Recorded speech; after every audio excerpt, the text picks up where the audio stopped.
Carbon, assessing soil carbon stocks and ecosystem services for regenerative agriculture in some.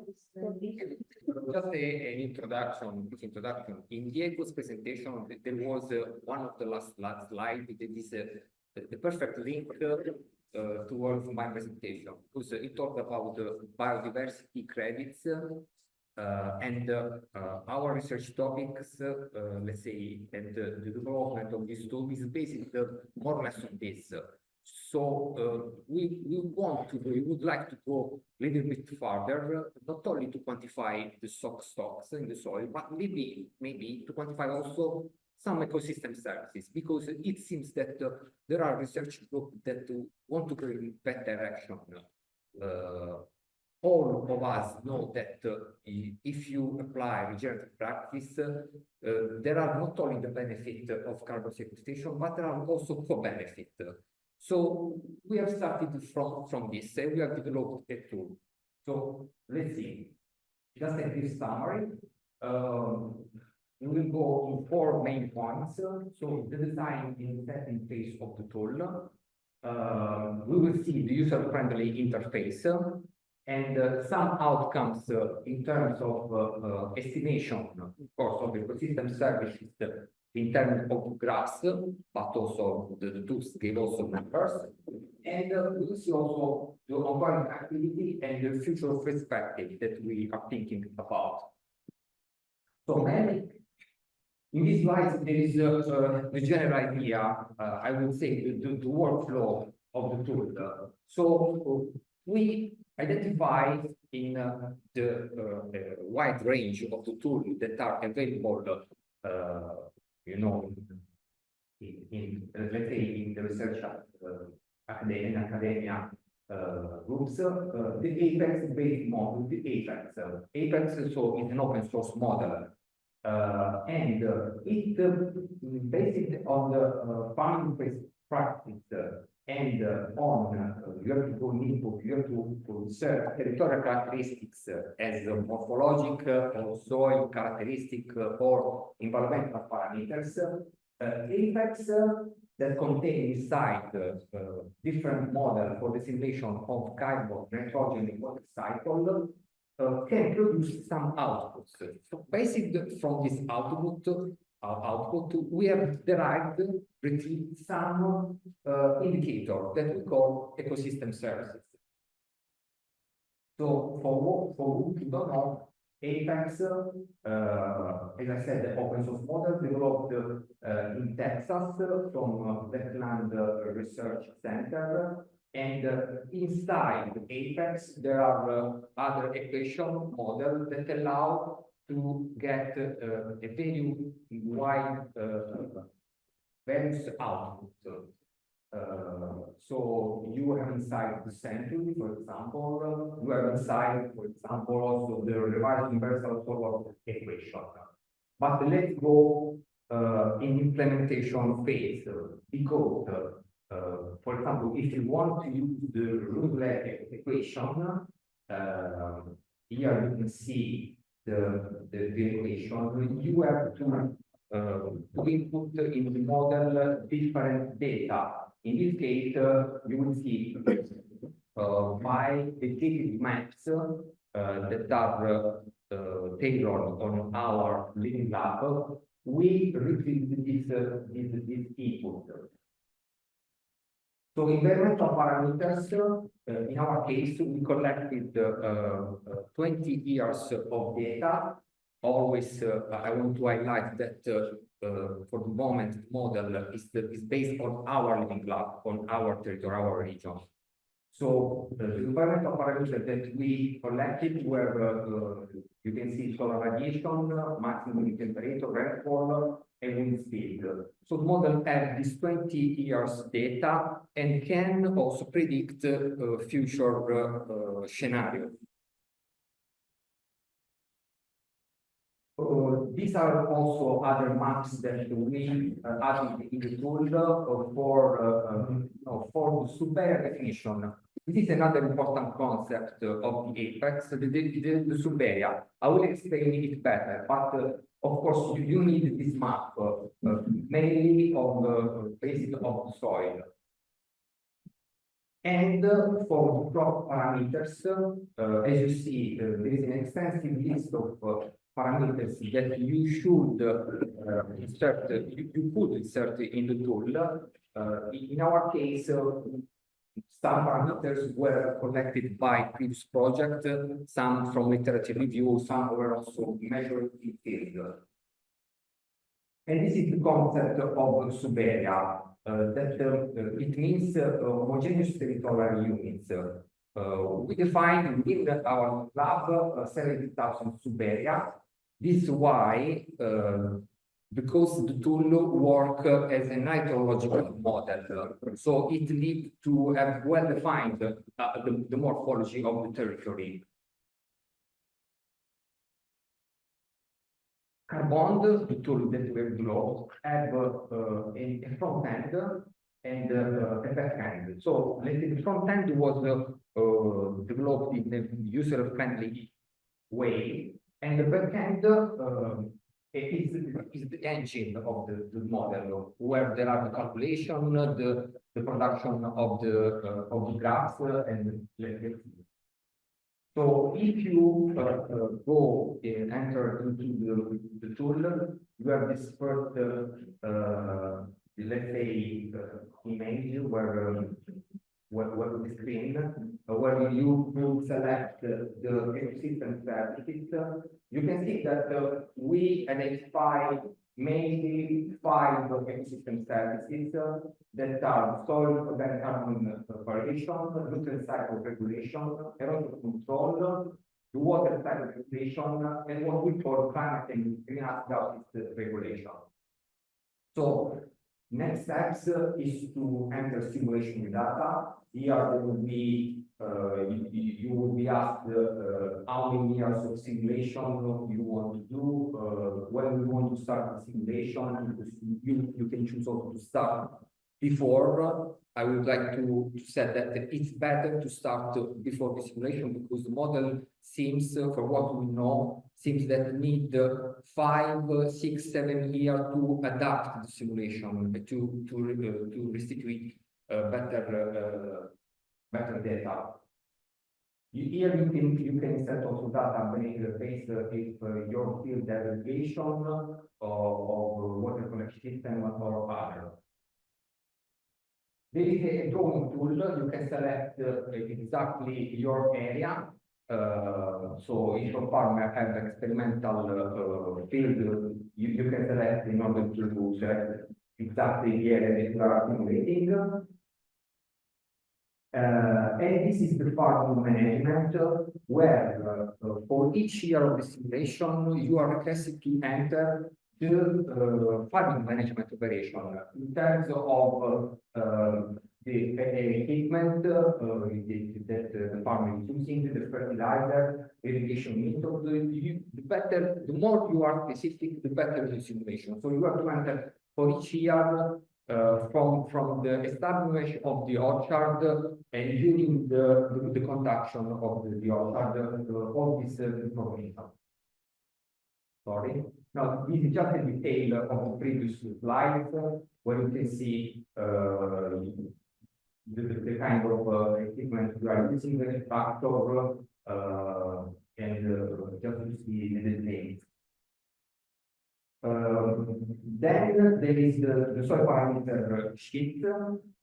Here, it's better that the farmer or the technician that conduct the farmer have a soil analysis, a recent soil analysis, because you will, it's better to insert data like organic carbon concentration, carbon change capacity, and so on. If you don't insert standard data, automatically the model will go on the maps that we have inserted in the tool, and will retrieve this data. And there is a summary before launching the simulation in order to check if everything is correct. Now let's see the results that we have made in terms of graphs. But as I said, you will have also number. You can download also number and post-process. So this is you have the soft spot, so organic carbon soft of this graph, my type of number of also average, cumulative, and trend value. This is what we call soil erosion control and ecosystem stability indicator. You will see there are many trends in terms of water erosion and surface runoff. You can see also the precipitation in order to compare. When you see, for example, a peak, maybe because in that year there was or the model predicted more precipitation. In that case, of course, you have much surface runoff. So you can see also the graphs, single graphs. So in this case, you see the soil water erosion that is decreasing. For example, production of surface runoff in this other space. This is another for water cycle regulation. Here you can see mainly the water retention, so soil ability to retain water, but also the deep percolation in the deep strata of the soil. So, for example, if you select just deep percolation, you will see that in this case, it's the deep percolation seems that applying regenerative practices is reduced during the years. Next indicator is the nutrient cycle regulation. This is related to the nitrogen uptake by the plant, but also to nitrogen lost in the soil. You have all the graphs together, but you can choose also to see how the nutrient loss is reducing, for example. Or in this case, it's the increasing of nutrient uptake by the plant. And this is the last one, the climate, what we call climate and greenhouse gases regulation. In these cases, the CO2 equivalent are correlated from the direct and indirect N2O emission that come from fertilizer. So basically, what you can do, for example, you can compare also different farming practices, regenerative practices. For example, here you can see one of the pilot sites of the project where we are applying compost application in one grass, in one trend, and in the other one, compost application plus matching the distribution of cubic residue. And you can see the differences and comparing also with conventional. Maybe you can exactly understand what is the differences in terms of delta between a regenerative practice application and a conventional application. So what we have done for the moment in order to calibrate this kind of model, of course, you need long-term data. We get this data from other previous projects from University of Basilicata. What we did for the moment is to compare. If we compare the predict with the measure, what kind of result we have. It's not a lot, but it's something that is for us, it's good. We have to work for sure for this to improve the calibration model. But for the moment, we are for Python that seems that the model is working more well in our. Which is 5 years still, I mean, I can hardly read the number. So in the phase there are 8 years between and 8, so the difference is 5.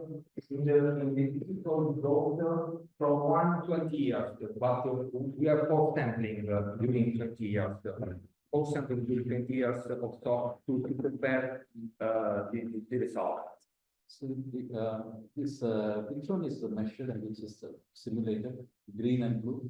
So maybe you cannot see. The blue one is predicted, the orange one is the measure in field. So that's for the last 4 years, right? Sorry? It's for the last 4 years. Or It depends because in the olive growth are the last 20 years, but there are 4 sampling. And 1 year, beginning 1 year after 3 years, after other 3 years, and after 30 years. So, okay. So long-term observation. It's a long term, but maybe it could be better to have many years. For example, 20 years, but all the years. So in that case, I think you can improve also the calibration. If you show box plots, box rather than the 1 point. Okay. You can see also the distribution of the data. Yeah, I think this presentation can be improved if you show the block box. For sure. At each point. For each one of the data. Yeah, okay. But I think it's not a bad simulation. It can that olive group is good. There is a pattern there. So this is some problem here, but I think it's a matter of adjustment. Also, matter of coefficient. You can calibrate it, but I think the estimates are falling within the range. That itself is a good sign. Thank you very much, Edith. We like to say that every feedback is well received. And the last time, for example, also Vicker that was, there is no evidence of calibration, but we are working in this direction. We want to improve. We want to calibrate, and in order to see if the model that we have developed maybe gave good data as a result. So another important follow-up, let's say that we are thinking to explore is the ecosystem sensitive maps. So from the results and using the GIS tool, of course we can scale up at territorial level some results in order to have these maps, for example, the soil erosion control runoff at territorial level. This maybe can serve to a land manager and I don't know, policy maker to I don't know, maybe in the future incentivize this kind of activity, incentivize the regenerative practices, and see there is a real improvement not only in terms of stock, but also from other co-benefits. Related and linked to the tool, there is a web-based interface, landing page, where everyone can contact us and maybe ask for a simulation, launch a simulation, ask other information. And related to the future perspective, of course, we are thinking to introduce blockchain for the traceability of the data, of the main data that are inside the tool.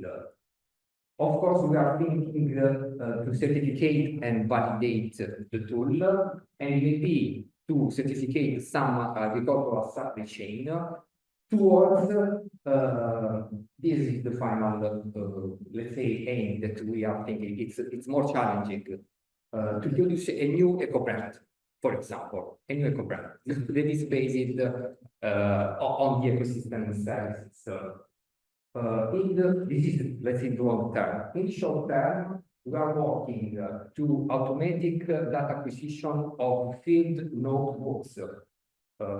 Maybe all of you know that, but just to explain, because the farmer in Europe, I think, I don't know here, but have to compile this field book, and the farm organization have a database of this data that are mainly operation, kind of fertilizer, irrigation application. So we want to start from the field book and with use of machine learning, use and get in automatic way data in the tool, also for multiple simulation, for example. And this is the point that I use that we have to work and improve, of course, the model calibration. So, yeah, that's all.